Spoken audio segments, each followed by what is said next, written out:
La Gita est spéciale parmi les enseignements spirituels orientaux parce qu'elle montre comment l'expérience de Dieu peut être trouvée dans les actions ordinaires de la vie quotidienne.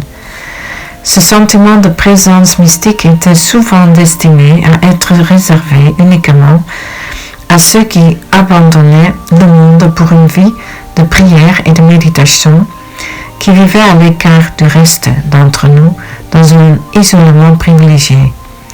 La Gita, cependant, nous offre cette expérience à tous, nous encourage à rester dans le monde et à trouver Dieu dans la pratique de notre travail quotidien. Une telle prise de conscience nous appelle à vivre dans la sainteté à chaque instant et apporte avec elle la possibilité de trouver une grande joie spirituelle. La Gita est organisée comme une conversation entre l'âme et Dieu, qui nous apparaît comme Arjuna et Krishna. Dans la vie, ils étaient amis, et la Gita en fait grand cas, la compréhension spirituelle se trouve par l'amitié et la confiance, et finalement par l'amour. Le dialogue de ces deux amis invite à l'exploration et à la réflexion profonde.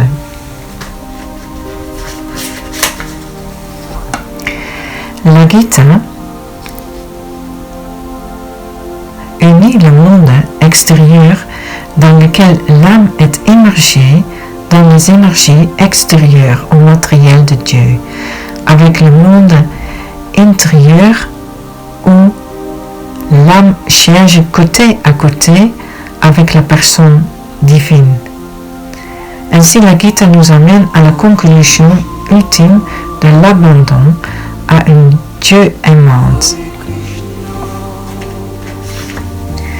L'enseignement de Krishna s'ouvre sur le bord d'une bataille cataclysmique, dont les événements sont relatés dans le Mahabharata. Krishna est invité par son ami personnel, le guerrier Arjuna, à conduire son char à travers l'espace entre les deux armées opposées. Une fois qu'il se retrouve au milieu de deux armées, Arjuna désespéré et dépose les armes. Il se tourne vers Krishna pour une aide spirituelle.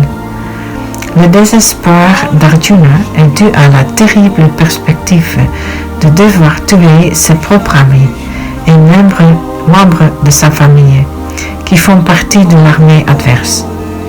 Arjuna est dit être une âme éclairée placée dans l'illusion par Krishna, et son expérience est donc parallèle à la nôtre. Dieu nous permet de tomber dans l'illusion de la vie matérielle, afin que nous puissions mieux apprendre qui nous sommes vraiment et qui nous voulons être. Le site physique où la Gita a été prononcée est Kurukshetra, à 80 000 au nord de Delhi. Mais le lieu spirituel où il peut être entendu, cet espace intérieur de vide et de doute, est celui que nous connaissons tous. Nous avons toutes nos batailles à mener, causées par l'illusion.